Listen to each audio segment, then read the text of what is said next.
All right, here we go. We are live for episode 5 of the MMA Debate Show. Joined here today by Shakiel Mahjouri. Thank you so much for joining me, man. How are you? I'm doing well, man. Fighting off a cold, but very happy to be doing this. I know we talked a little bit beforehand about how when you first started doing the video, you hit me up and asked for some advice, and I feel like a proud papa today. Right, that's right. I mean, everything's changed, man. The laptop, the equipment, we're streaming live. Everything's happening. But let the good people know, where can we find you on social media? Where do you work in the MMA space? What do you do? Let us know all that good stuff. Man, I don't even know half the time what I do. You can find me at This Is Shaq on all channels. I'm thinking about changing it soon to something more MMA centric, but I do have some other media jobs outside of MMA. But you can see my work mostly on Bloody Elbow and MMA Mania. They've got a YouTube channel called SBN MMA, as in SB Nation. And yeah, man, I'm just trying to get my reps in. All right, for sure. We got a bunch of topics today. A lot of John Jones, of course. He's going to be fighting. I want to start off first with Kamaru Usman and Jorge Masvidal. We saw their encounter during the Super Bowl media. Everybody had their takes, whether it was fake and stuff like that. What's your take on the whole situation?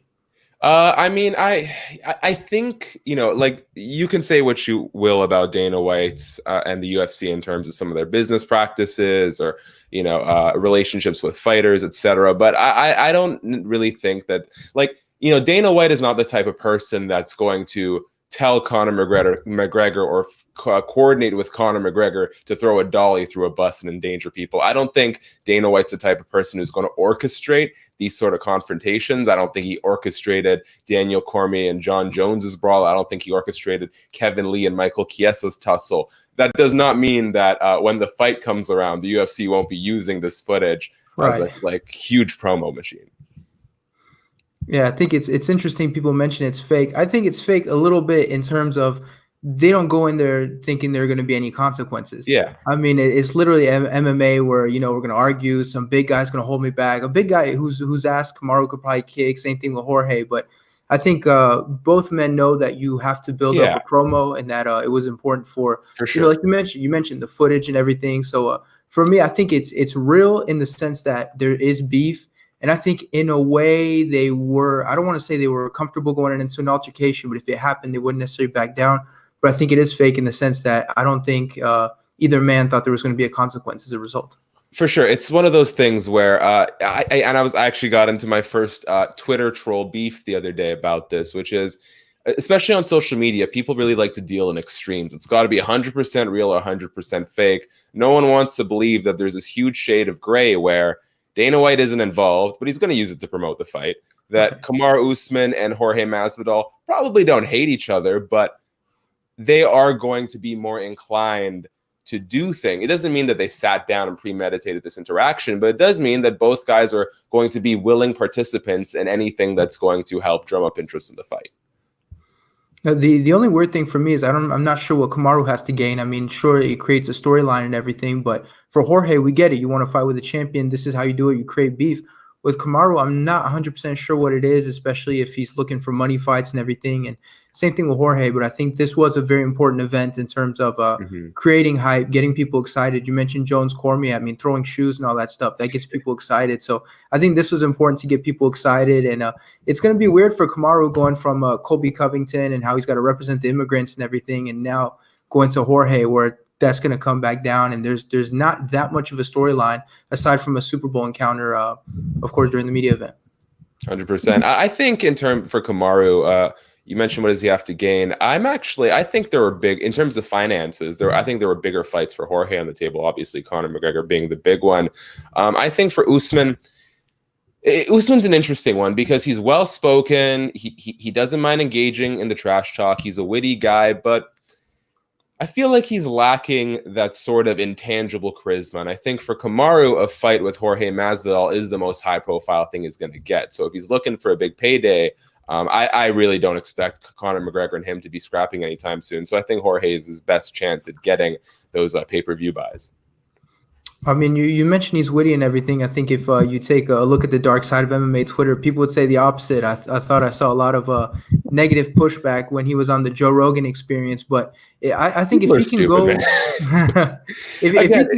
it's this thing about extremes, right? Like you can say that Kamaru Usman may rub you the wrong way. You can say that there's something about the things he says that are cringy without being absent to the fact that he's well spoken, that he analyzes. Like when he says stuff, it's not just BS. Like he's giving respect to Kobe. He's saying mean things. Like he is an intelligent person. Maybe he doesn't come off as completely authentic for whatever reason, but that's completely a charisma thing. It doesn't mean that he's not a smart guy or that he doesn't talk well. It just means, he doesn't have that Jorge Masvidal or Conor McGregor swagger. But like, I think to say that he's not interesting is to just be overly critical. I think what surprised me was that, the Colby Covington fight, this was the opportunity to make a lot of fans, have people on his side and stuff. And I feel like it hasn't paid off as much as we thought he would. I mean, like I mentioned, we got a lot of negative pushback against the way he talks and stuff. You mentioned he is well-spoken and everything.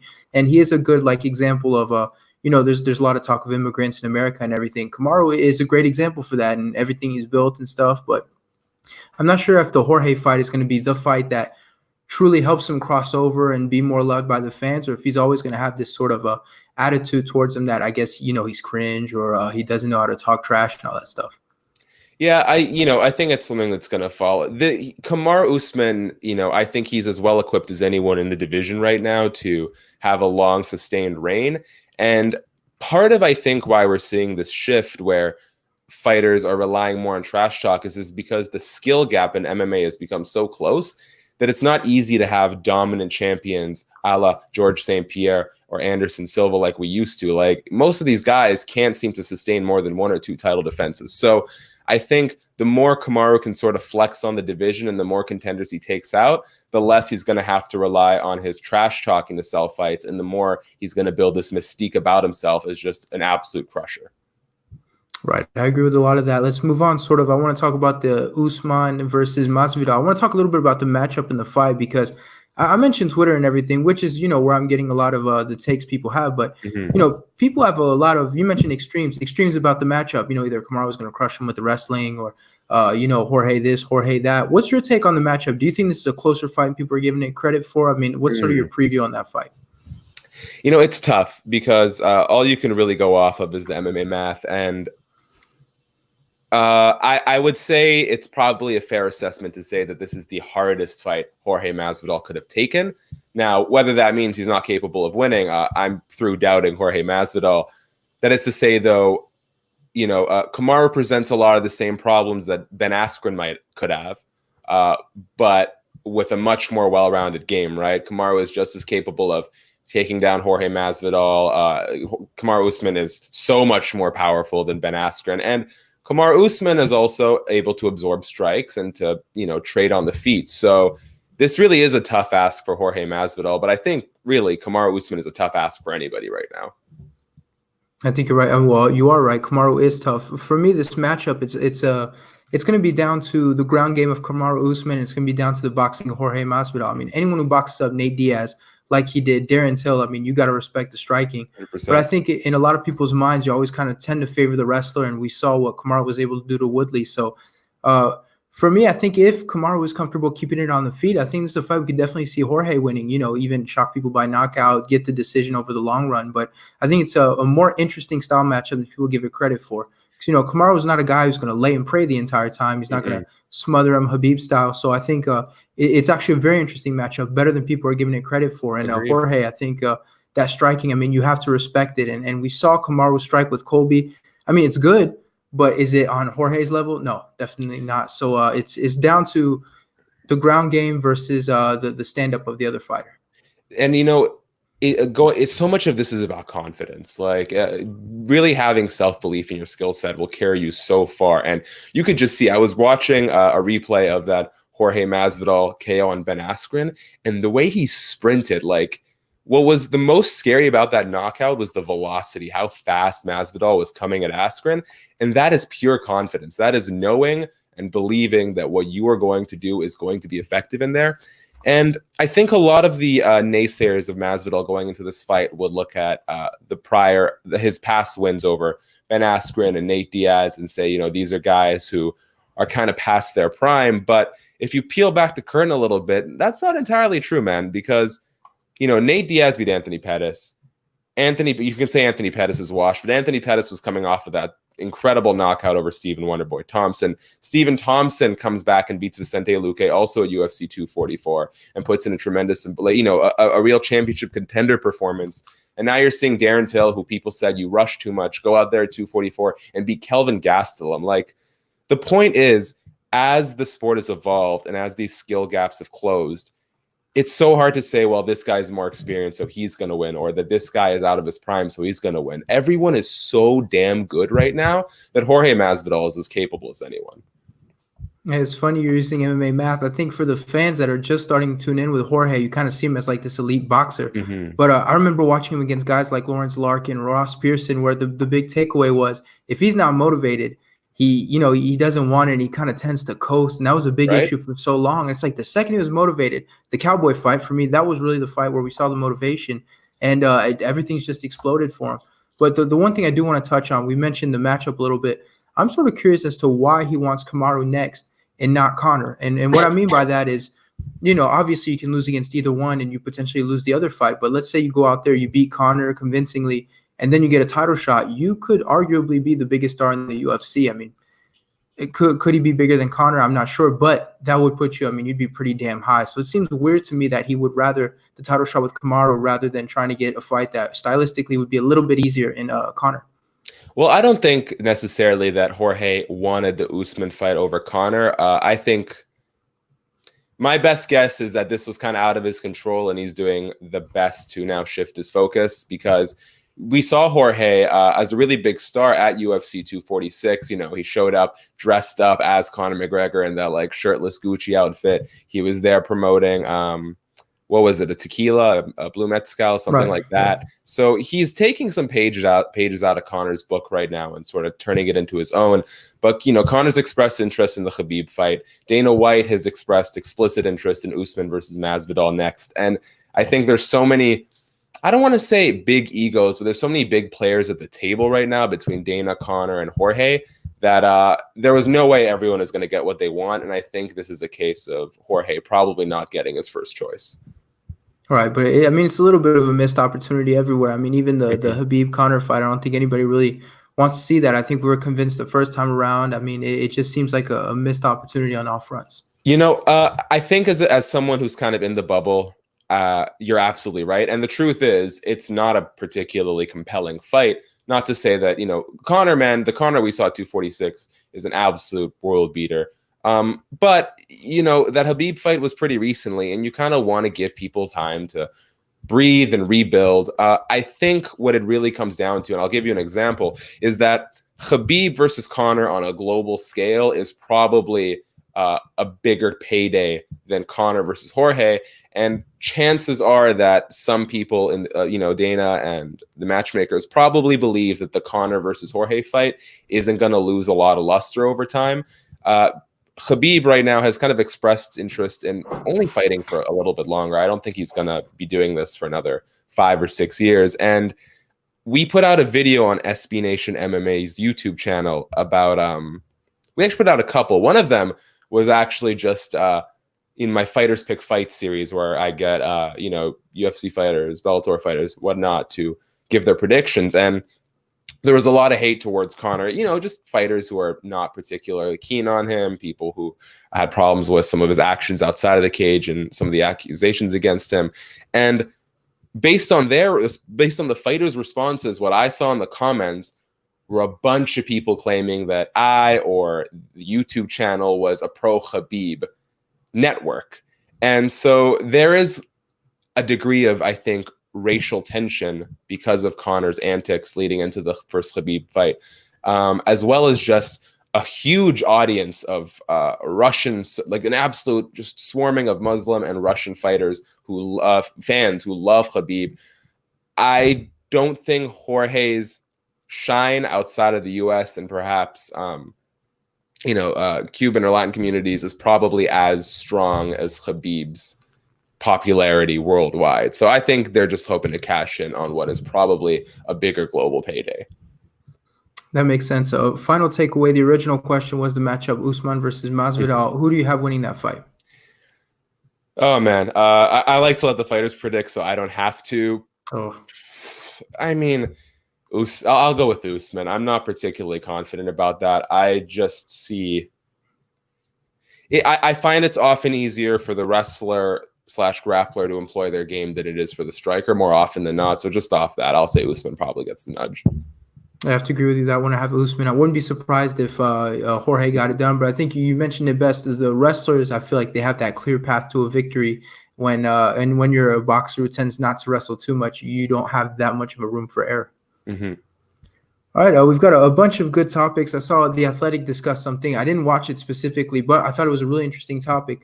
We've got a main event, co-main event at UFC 247, and the question was, what's the biggest upset? Is it if Valentina loses, or is it if Jon Jones loses? Wow, it's a good question. It's a phenomenal question. So I tweeted about this a little bit earlier. There is something about this calm confidence that Dominic Reyes has that I think is starting to make people a believer. And I don't remember the last time, maybe it was the second Gustafsson fight that I had this kind of gut feeling that someone may be able to pull off the upset. There's part of me that is more worried about Dominic Reyes dethroning the champ than there was about Daniel Cormier dethroning the champ. And it's just his attitude, man. Like, he says a lot of the same stuff that Anthony Smith and all of John's opponents have been saying, that he's just human, he's not some god, yada, yada. But there is something about Dominic Reyes' attitude that makes me want to believe him. I think you have to say the bigger upset, though, is Dominic, just off the fact that, Jon Jones is an established challenge. He's never really lost. He lost by DQ. Someone's going to flame me on that. Jon Jones has just been so dominant in every stretch of his career that I think at this point, anyone beating him that's a history marking achievement. Valentina's still kind of new into her flyweight reign, but I get the point of the question, which is Jon versus Dominic a more competitive fight than Valentina versus Caitlin Chookagian? Probably. Caitlin is a bigger underdog than Dominic Reyes is, but I think in terms of the long-term significance of a loss, it's got to be the Dominic Reyes-Jon Jones fight. I agree with that a lot, but I think both of them are huge upsets. But I think you touched on it a little bit long-term. I think long-term, the history books are going to look at Dominic Reyes' upset, but I think the Valentina one is going to shock people more for something that you mentioned. You mentioned that Dominic is turning people into believers. And I'm looking at people on Twitter. They look like they're getting nervous, man. They're looking at Dominic and they're like, man, he's a baseball player, all that stuff. But they look nervous, like, oh, he might be the guy to get it done. And I think it's partly Jon Jones' fault too, not just Dominic. He's very saying the same things, but I think Jon Jones' past performance also make people nervous because they look at Dominic. It's like, well, he's got big power. He's knocking guys out. Sure, the wrestling's a factor, but we know Jon, he could have used his wrestling, didn't use it against Santos and all those guys. So I think Jon is making people nervous. So I think on the night, the Valentina losing, especially to who she's losing to, I think is going to be the bigger upset. For sure. I think short term. I think long term, you're going to look at it like, well, she's got 2-3 losses, all that stuff. But I think short term, people are going to be more shocked if Caitlin pulls it off, especially considering she doesn't finish her fights. And, you don't think of her as one of those and I'm not being mean when I say that, but I don't think you see her as one of the elites like an Amanda Nunes that can knock off someone like Valentina. Yeah, man, you don't know till you know. I think that's a pretty fair assessment that short-term Chookagian is probably the bigger upset, but we're going to remember the Reyes one for a long time. For sure. Let's talk a little bit about Jon Jones, something I mentioned and that a lot of people have mentioned. Is Jon Jones declining? Wow, that's, I was on a media call with a conference call, and I was trying to get this question, and I didn't really get a chance. But, there's a lot of assessments about Jon Jones's skill sets. That just kind of comes to the territory of being a champion. I'm sure a lot of it is complete garbage. One that I've always been kind of intrigued by is this idea that Jon Jones fights to the caliber of his opponent. Meaning when he faces tougher opposition, he actually performs better. And when he's facing a quote unquote lesser threat, that he tends to go to a decision. And if you want examples of that, people would point to his head kick win over Cormier, which was then turned over, as well as his TKO of Alexander Gustafsson in the second fight. And they would contrast that with, let's say, the Thiago Santos fight that went to a close decision, as well as the OSP fight that was a competitive decision. That's something I'm actually really curious about, and I hope I get to ask him about it sometime. I don't know that he's declining. I think there is probably, to some degree, age will catch up to you and you have to adjust to it. I think this is the fight we'll really see where he's at. But it's when you're someone as dominant as John Jones, everyone wants to say that you're declining. No one wants to look at the flip side and say, hey, man, John Jones was revolutionary for the time, and he's been doing this for a long time. And there's other young guys who are starting to catch up. You know, it doesn't always have to be about one person getting worse as much as it is about the rest of the division finally starting to make ground. I think John Jones is still head and above shoulders the best, but I think people are closing that gap on him. I think for me, this is the fight that's going to give us the answer. I mean, people look at his past couple of performances, and John Jones tends to have those kinds of stretches where he sort of decisions everybody, and then he'll come out there. And I mean, an example, like for example, he was decisioning, when I say everybody, like Daniel Cormier, Glover Teixeira, that stretch, comes out there, knocks out Daniel Cormier, knocks out Gustafsson, and then now he's kind of back on that stretch where Thiago Santos. What a weird fight. I mean, Santos is injured. You're thinking, all right, take him down, do something. He doesn't do it. Anthony Smith, I think people aren't giving him enough credit. I mean, look at the guys he's beating. I mean, losing to John Jones, it's no big deal if we're being honest. Like, if you're going to lose to anyone, it's going to be Jones. But, he retired Gustafsson, I believe Ozdemir. I'm trying to think off the top of my head. But so Anthony Smith, that one I can sort of forgive a little bit because it's like, Anthony Smith is elite, and I don't think people give him credit.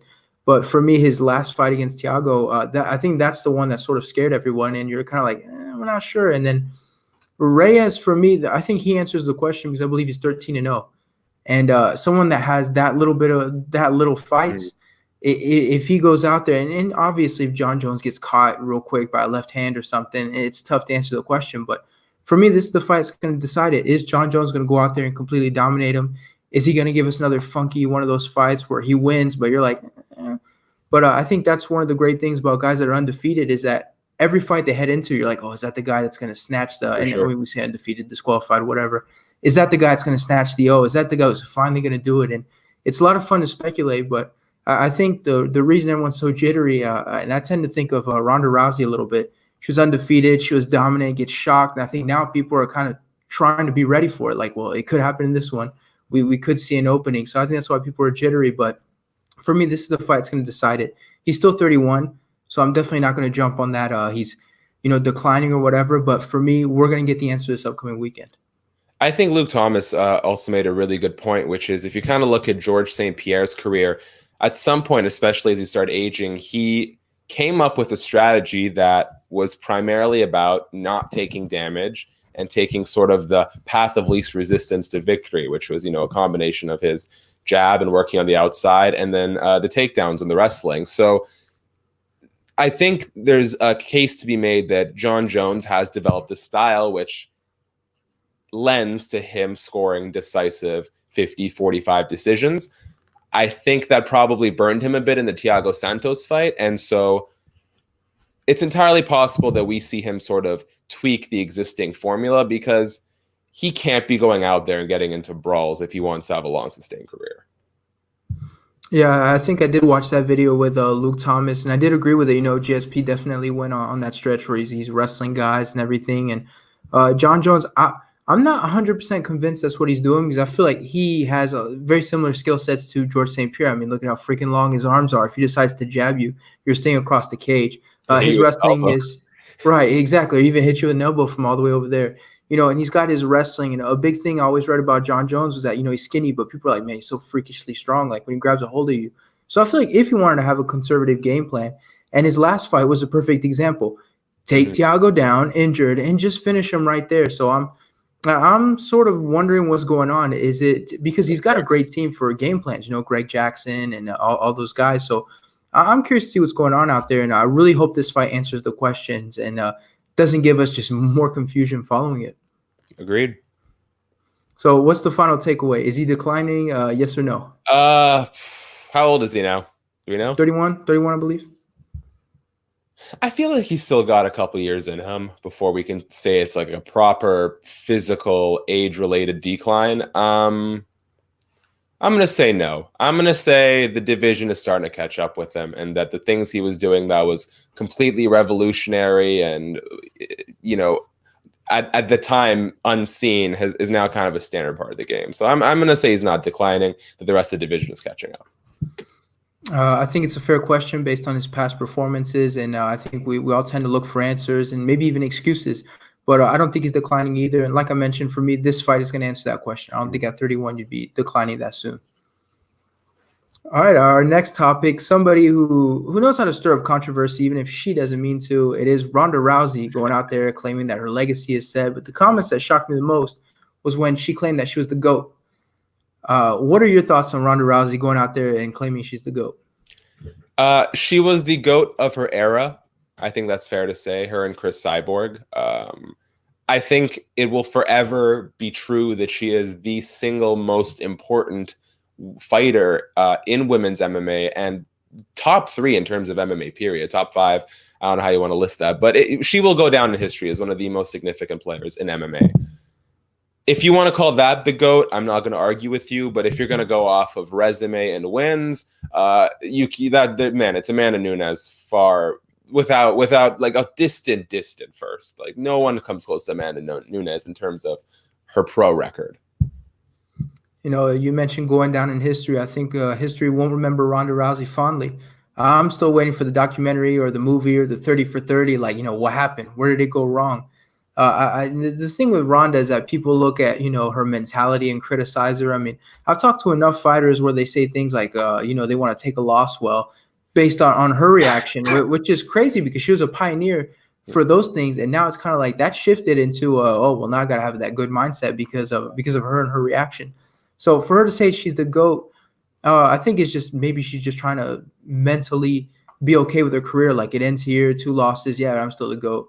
I think, she's important, like you mentioned, but to say she's the GOAT, at one point she was, but unfortunately for her, that's not the case anymore. I mean, Nunes far and above everyone. She lost to Holm, who now, looking at where Holm is now, you're like, it might not be such a great, at the time it was a big loss because, undefeated, and you're like, oh, she's a good kickboxer.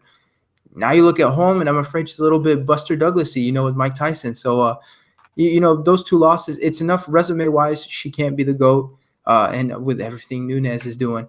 But I think history will not remember her fondly, and I think this is just her coming out there and just trying to mentally be okay with everything, which is strange because we know that mentally, I hate to say this, but she's definitely not one of the strongest, fighters mentally. I think this is really just a lesson. Like I'm going to try my best not to sit here and psychoanalyze Ronda Rousey, but this is just one of those things like where you have to learn to separate stuff, right? Like you can be proud of what you achieved and recognize that you are without a doubt the single most integral part of women's MMA in history and perhaps of all time. Like I don't think that's ever going to change. I don't think Ronda Rousey's contributions to MMA will ever be surpassed by a woman. And by very few men, if any. But yeah, that doesn't, isn't that enough? Like that's kind of my issue here is like, and this goes for critics of her too, is like, just because you may not be the greatest in-ring competitor of all time does not mean that you are not supremely and profoundly important to the sport. And for me, I think that's a bigger victory. All right, so we talk about GOATs, bringing another sports term, maybe MVP.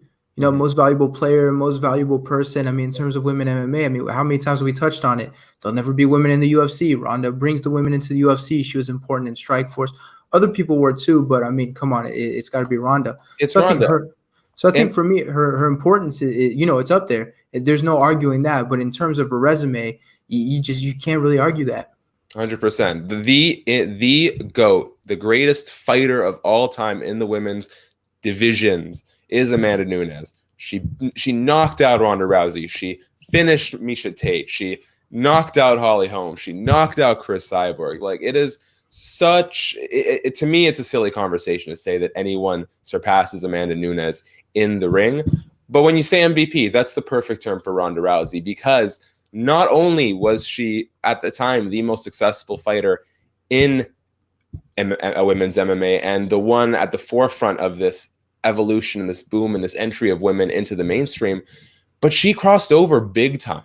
It was for a while, what facilitated that ridiculous, $4.2 billion sale of the UFC to WME was the star power of Ronda Rousey and Conor McGregor in 2016. Ronda Rousey is a big part of why the UFC was valued at over $4 billion. And that is a phenomenal achievement.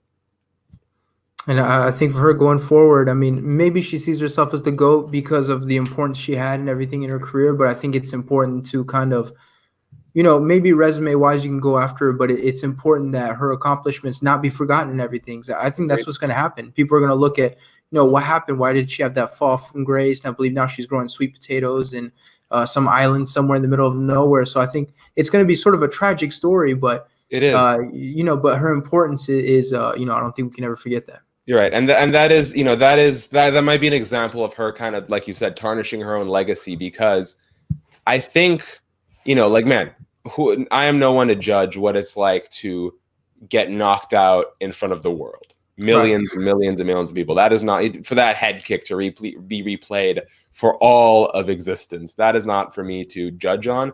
But the fact of the matter is that her impulsive responses in the short aftermath, and it seems like even with all this time to sort of digest it, find closure and move on, it doesn't seem like she really has. And that might have been, I think her sort of impulsive exit, I'm not saying she had to fight again, but I think her impulsive exit probably did not help facilitate closure down the line. And if anything, she is the one who is giving people more reasons to discredit her achievements in MMA, because, I think a lot of people would have been content with, hey man, she was the best, then she got caught, and then she retired. It happens. That is life, especially in MMA. No one, you almost always go down on your back. That's just a matter of fact. I think it's her inability to do so gracefully that is now starting to bleed into the incredible body of work that she produced.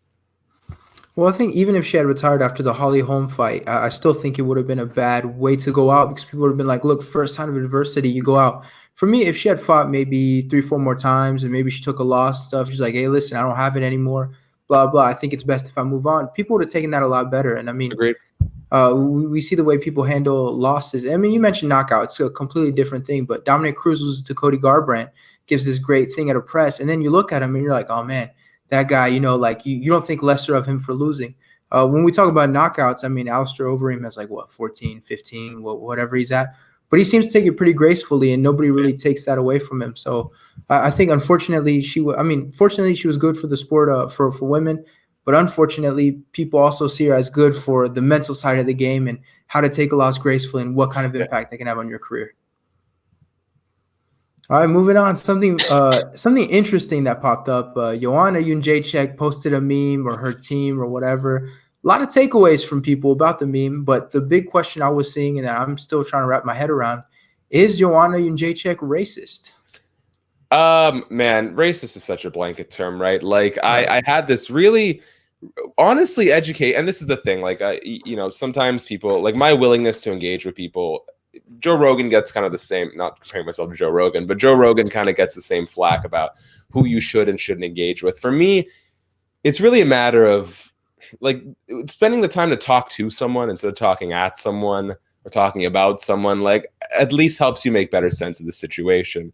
I can't sit here and tell you whether or not Joanna's racist, but I will say that there is probably a degree of ignorance that she should care about, because ultimately I think the most important thing is respecting your fellow people, and to do something that is obviously offensive. Now, whether or not you are a racist is a separate matter. It's, can you apologize and can you improve, because other people's boundaries are very important. To say someone is racist, I don't think doesn't integrally guarantee that they are also a mean-spirited or evil person. A lot of times racism is ignorance. People think something ridiculous and insensitive and apprehensible is just a fact. It's like, I had this interaction with someone online. It's like, food tastes good, you drink water, and I'm a bloody jihad. Like, that was just this person's mindset.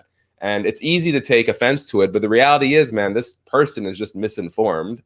And maybe you can shift that perspective, maybe you can't, but the onus is on Joanna to learn and grow from it. So I'm not going to say that she's racist or not, but she definitely made a mistake. And I would hope that she can learn from that lesson. Yeah, I agree with a lot of what you said. I think the thing is she racist? Which I was surprised to see because that wasn't my takeaway. Maybe, because I'm not one of the people that are affected by her comments.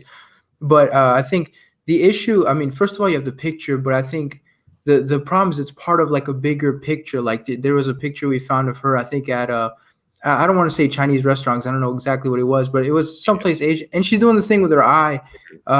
She mentioned something about Claudia Gadelia talking about being in the jungle or whatever. I think it's like you mentioned, it's ignorance. I don't think it's necessarily like, oh, I hate these cultures, white power, all that crap. But I think there is a lot of she does these things without thinking, and I think she saw a meme, thought it'd be funny to post it, and she's just not thinking, and she's doing all these things. And in today's day and age, you got to think, man. I mean, that stuff is going to get Sure. screenshotted. It's going to be on the internet forever. I think, like you mentioned, it's ignorance, and it's too bad because that's really going to ruin her image. And if she truly isn't racist, like she's just doing things because she thinks it's funny and being an idiot, let's be honest, it's really going to hurt her image long term, short term, whatever. I mean, this it's not a good look in any way. For sure. It's one thing. It's one thing when she does something like post this picture of Wei Li Zhang wearing the gas mask and poking fun at the coronavirus, and then for people to go back into her history and pull out photos of her doing stuff with her eye and whatnot. That I think is a different matter than now that this has come to the forefront. Will she continue to do things like this? Because now it's been made very public and she knows how people feel about it. Does she have the self-awareness or the self-restraint to change that behavior moving forward? If not, yeah, she's kind of racist because she knows what she's doing is not appropriate and that offends people, and she's making the conscious decision to do it. I don't know about this particular instance, but I do think there's going to be more eyes on her moving forward to see how she can clean this image up. If we're gonna take it for this particular instance, I don't think I didn't see it as racist, but like I mentioned, I'm not the people affected. Mhm. I think it's people react to things differently, and the fact that Wiley Zhang put out a post on Twitter and really Joanna posted a meme. I guess she thought it was funny, and then the way her opponent responded to it is what turned it from probably just a stupid picture that okay she's wearing the gas mask into truly what you might have offended you. Oh, well, you did offend someone, you did offend people, you offended a whole country and everything, and now it's an issue. So I didn't take the picture as racist. I mean, I don't think she made it. I think she probably saw it, Mhm. reposted it, but I'm just speculating. And just probably didn't think twice, like coronavirus, because we see people joking about it. But I think the most important thing, like you mentioned, is going forward. You're aware now of the comments that you made. You're aware of how things are perceived, and now you just got to shut that down. I mean, anything that has to do with a country or race or whatever, you got to think twice. You got to it's very important going forward. And if going forward she's still doing that, then I think you have a case to say maybe she is racist or, Well, extremely ignorant or there's a problem. and again, to kind of go back to the racist ignorant thing where someone is maybe not trying to be mean spirited but just has this misinformed belief that something is a certain way. My girlfriend had the flu recently. I don't have the flu, but just by proxy of my girlfriend having the flu, people were treating me like the plague, like I had coronavirus. And so you mentioned not being able to relate to it or not being from that culture. I haven't talked to any of my Chinese friends about this, but if people are treating me like I'm some sort of diseased animal, I wouldn't be surprised if there's a portion of the population, an ignorant, uninformed portion of the population that looks at the Chinese public, whether they're Chinese American or Chinese Canadian or Chinese, and say, you are diseased. So you and I can't relate, but just from my third-hand experiences, I can tell you there probably is a portion of the world that takes Joanna's joke seriously and thinks that really is the situation.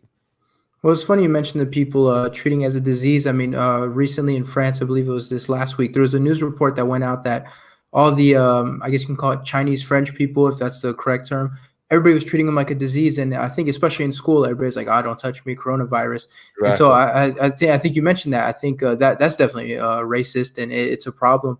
But you're coming back to Joanna, it's I mean, she's got to do something. I mean, whether it's having a social media guy, and maybe she does have a social media guy, and he's the guy posting all this stupid shit. But for me, it's the role of somebody needs to step in and Yeah. do something for her image. And that interview she gave, where she mispronounced the word meme and pretending she didn't know what the problem was. I mean, that's not going to make anything better. I mean, for me, what's the correct reaction? Listen, I made a mistake. I apologize. I Sure. offended some people. Let's move on. And I think people are more forgiving. But if you double down and Mike Perry was a great example. He just doubled down on it. Like, I didn't do anything wrong. I said what I said. Now you got a problem. I think it's important for her going forward to do something for her image. And, I think this is something that she probably needs to understand. I think a lot of people need to understand. It's like your original question was, is Joanna racist? My answer is, I don't know. I don't know Joanna as a person. Was that meme racist? Yes. And that's the thing. I think, people who are put in these positions and kind of get defensive, as well as sort of the woke population online, need to understand is you can say something racist without being an inherently racist person yourself, just like you can say something mean without being a genuinely mean person. Or I can make a funny joke, does not mean I'm cut out to be a comedian, right? So it's painting in extreme brushes. Like, Joanna messed up. She should own up to it. She should apologize. But I don't think anyone is quite qualified to speak to her character except for the people who know her. Yeah, I think so. The final question you mentioned, is Joanna racist?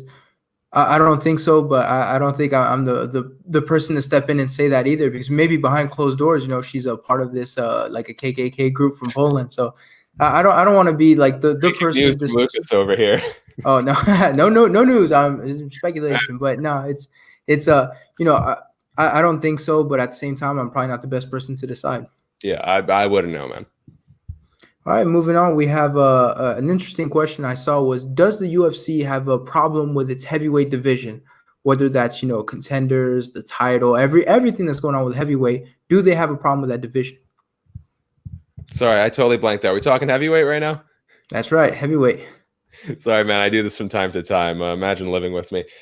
Heavyweight problem with contenders. Well, it'll be interesting to see what Ilir Latifi does at heavyweight.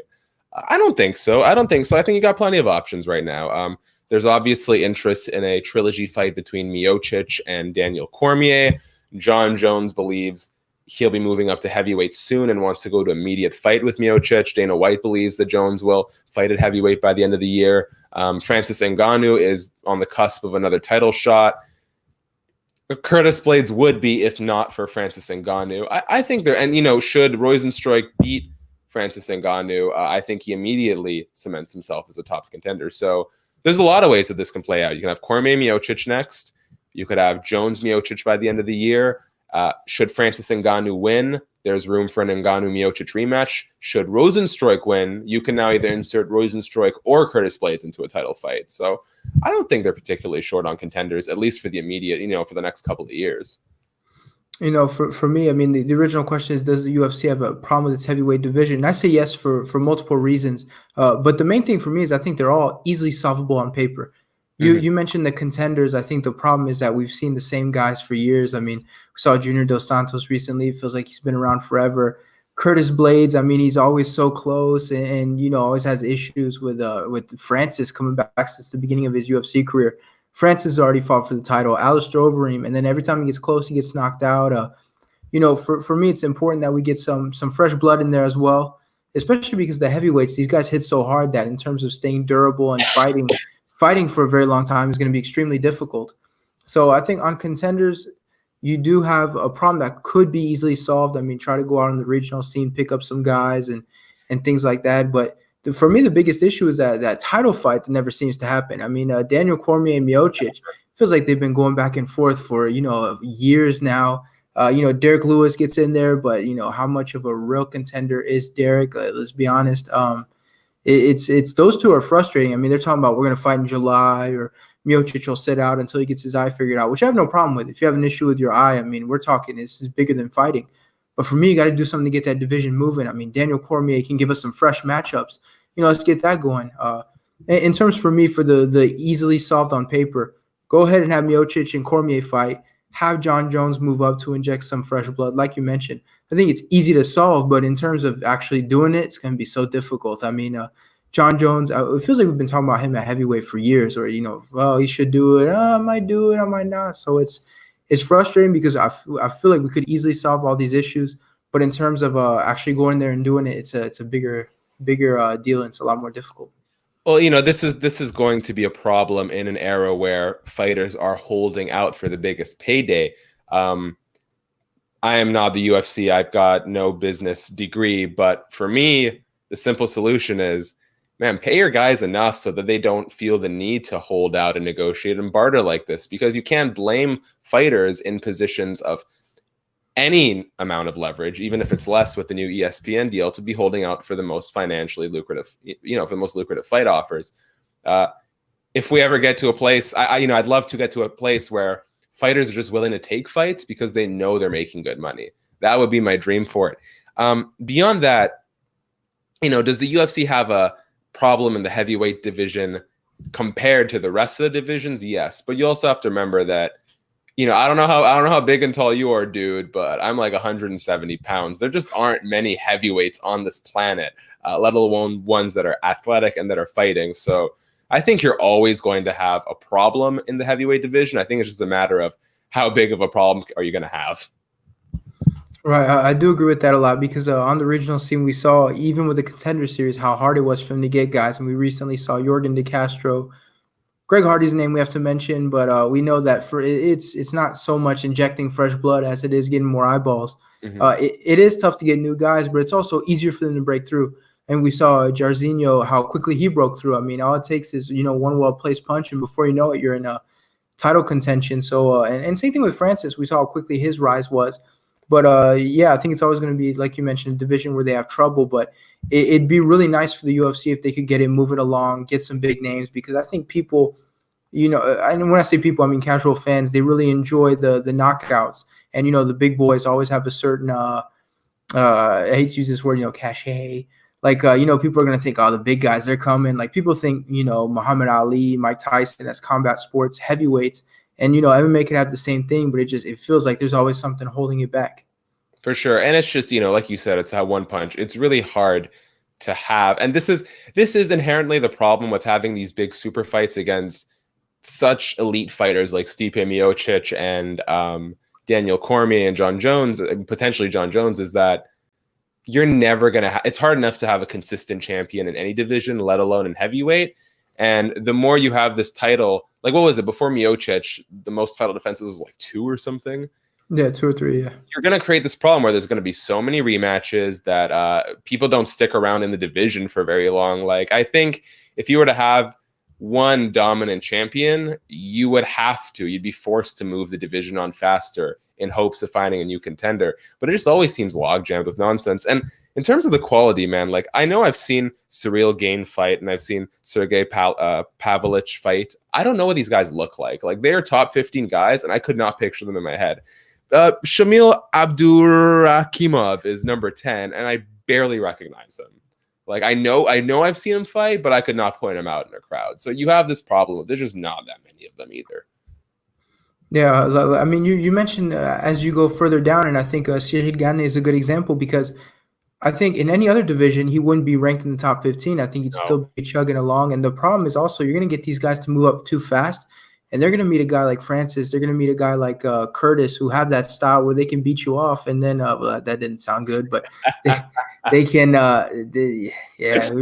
pause, where they can. Don't you love live broadcasting? There we go. Where they can, Curtis can wrestle you, and then, Francis can, knock out anyone, can knock out a horse. And that's always going to be frustrating, because it is going to get logjammed, because it's going to be tough to build the contenders. But, moving on from that comment, you understand what I'm saying. But you're getting as red as my hoodie there, man. Am I? Just teasing. And there you go. So what is next on the list? Because you said moving on. What's next on our list, man? Next on our list, we have should John Jones move up to heavyweight? I think we mentioned it a little bit earlier. So what do you think? I mean, people talk about it. Are you satisfied with him at 205, or should he move up to heavyweight? Well, let me look down. Okay. First, let me say, I would really like to see the winner of Corey Anderson versus Jan Blachowicz got a title shot. For me personally, I mean, whether or not John moves on to heavyweight, if John moves on to heavyweight, there's going to need to be a new champion at light heavyweight. So it'll actually help the division move along faster. Part of me wants to see, I guess it doesn't really matter. Whatever happens, I want Corey Anderson or Jan Blachowicz to fight for the title next. I know they're not particularly interesting. I've talked to Corey Anderson, total dork, total sweetheart. I love him to death. He's great. He's definitely not the sort of character that you would traditionally want to build a division around. But the reality is these guys have both been put aside for so long that they should fight for the title next. In terms of John Jones, I'm not a fan of fighters moving up and down division when they don't need to, especially champions. Like for me, it's really like, has every viable contender in your division been beat? I think the Anderson Blachowicz winner is probably the last one because, you know, it's not going to be Cormier. It's not going to be Thiago. It's not going to be Anthony Smith. Should Jones win, it's not going to be Reyes. I don't think Volkan Oezdemir has put together enough of a body of work to get another title shot. I think he's probably a couple fights away. It's not going to be Gustafsson, Teixeira, Ratchik, Walker, Misha Serkinov, Nikita. Like, should John Jones beat Reyes and then the Corey Anderson, Jan Blachowicz winner, there is literally no one left at him at light heavyweight. And that is the time for him to move on to heavyweight, in my opinion. Just because I like to see these, like, as much as I love the idea of Jones versus Miocic now, I'd rather just see him fight more. And when you get into these big super fights, there's contract negotiations. You get so much harder to put together. And then in the aftermath, all these divisions are stuck in limbo, and it's forever until you see a proper fight again. So I'd rather see Jones beat that winner first and then move up. But it's almost time. It's almost time. Oh, you know, for me, I'm gonna be a little bit controversial. I'm fine if John Jones never moves up to heavyweight. People they try to pitch you on it by saying, could you imagine him versus Francis Ngannou? At the same time, you could literally say Francis Ngannou versus anyone, and people are going to get excited for that. You know, Francis brings a lot to any matchup. You know, John Jones, for me, we're witnessing greatness. And, you know, I want to compare it to Michael Jordan a little bit. We're watching him right now. I mean, he's in talks of potentially being the greatest of all time. Why not just enjoy him doing his thing? I mean, I know we want to see him tested against the big boys, but I'm fine if he keeps picking guys off, you know, giving us more records and everything, watching greatness happen in front of us, especially it's at 205.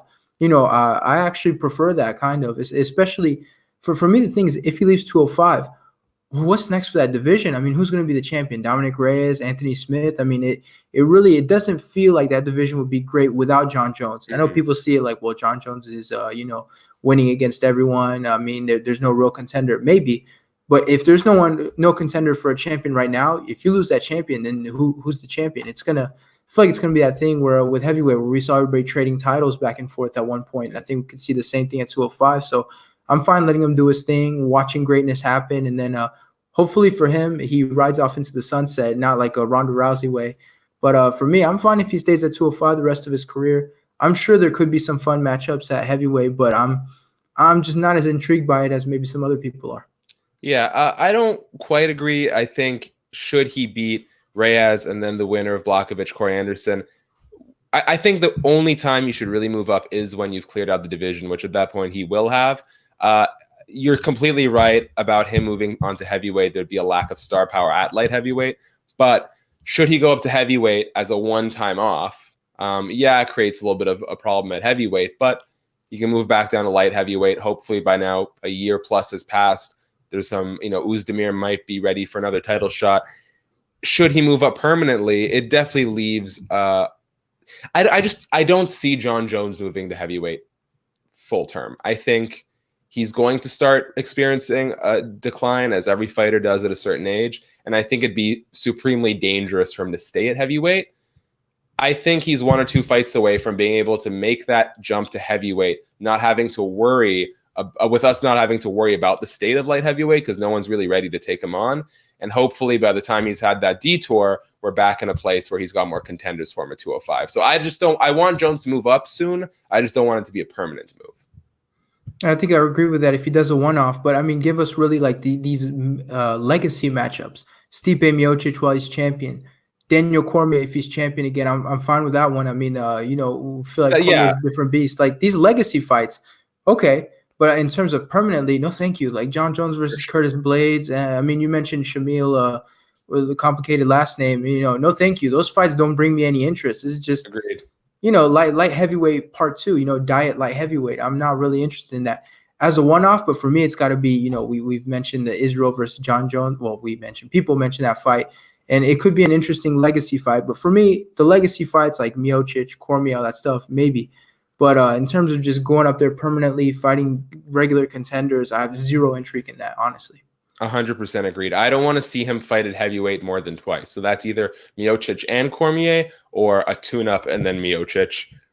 I just don't think it. I just think it'd be ill-advised to make the permanent move. And like you said, I don't think it will draw much beyond those guys. What I find most fascinating about this whole thing is the way that Miocic has kind of awkwardly inserted himself into the legacies of Daniel Cormier and John Jones. Because for a long time, it was just those two. But now Cormier has the second trilogy that, although not as heated in terms of, the bad blood between the two, is just as significant to his career.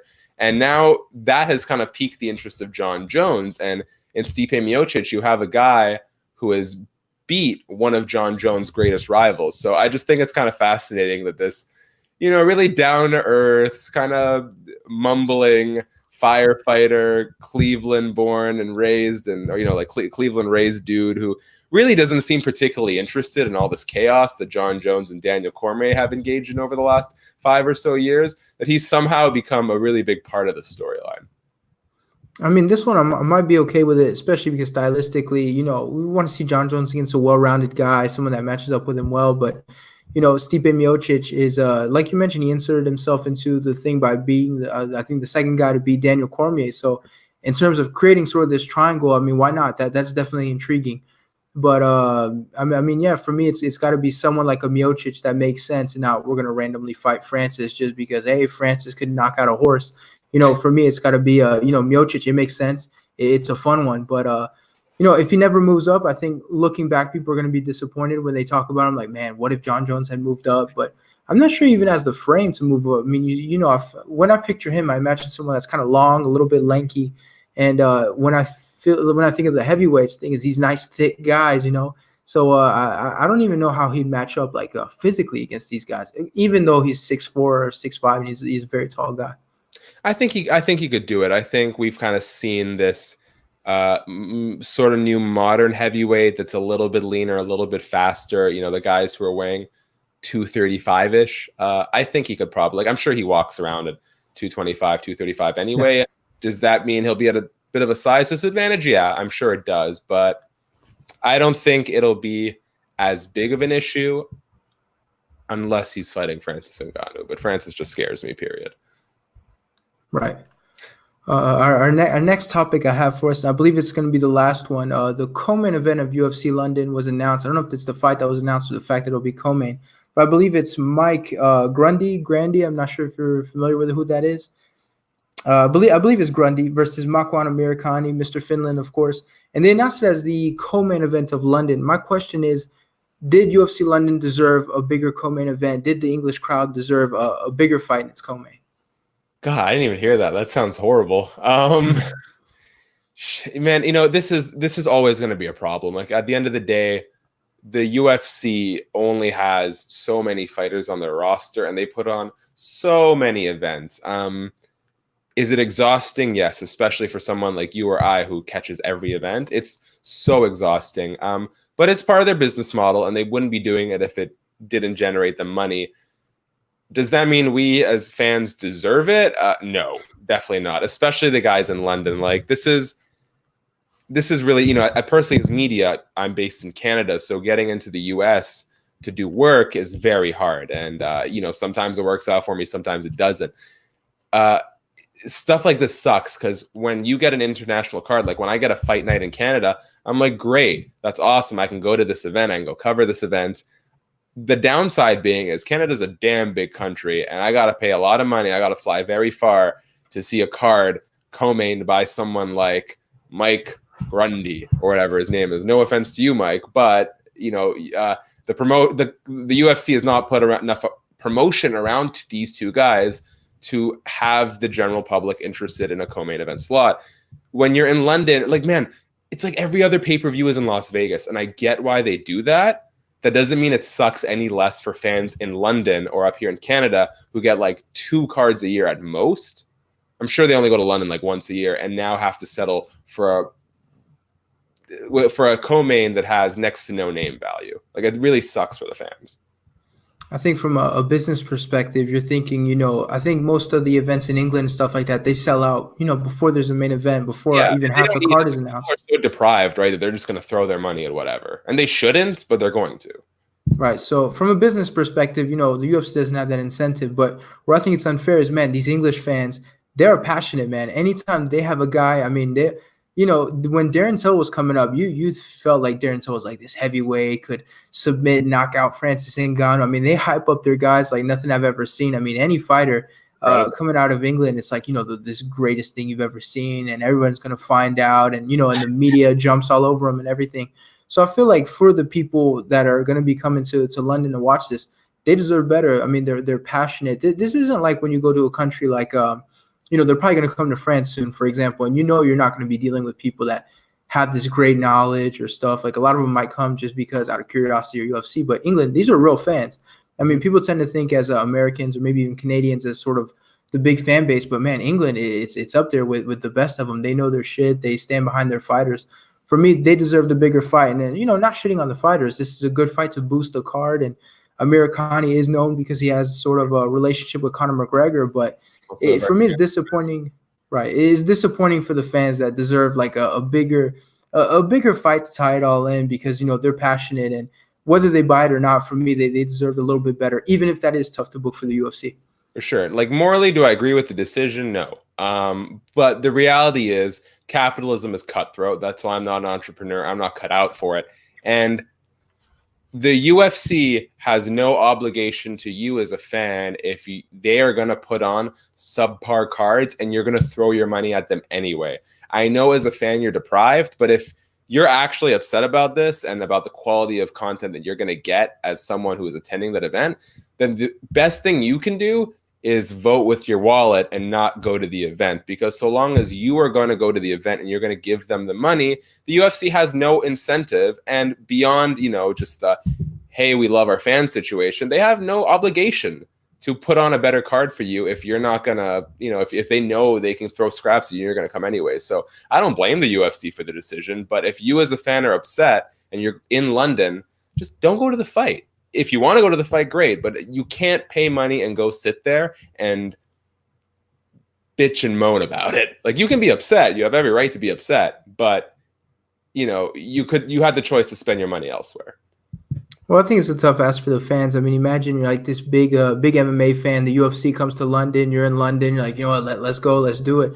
I think it's tough to tell them like, hey, man, hold back because you're not happy about this co-main. I think it's a very tough ask for the fans, and I think it might not even be fair to ask. I think on principle, it makes sense, right? Like, people they talk. It makes me think of Greg Hardy. Like, if you don't support him being in the UFC, don't watch it when he fights. Try to mess with the numbers a little bit. And yeah, I understand what you're saying with UFC London. Like, man, if you don't like this co-main, then just don't go. Show the UFC. But for me, the mindset is if I don't go, somebody else will take my place. Like, it's gonna get sold out whether I go or not. And I think it's a super tough ask for the fans. Like, hey, you don't get many cards, but when there is one, just don't go to it if you don't support it.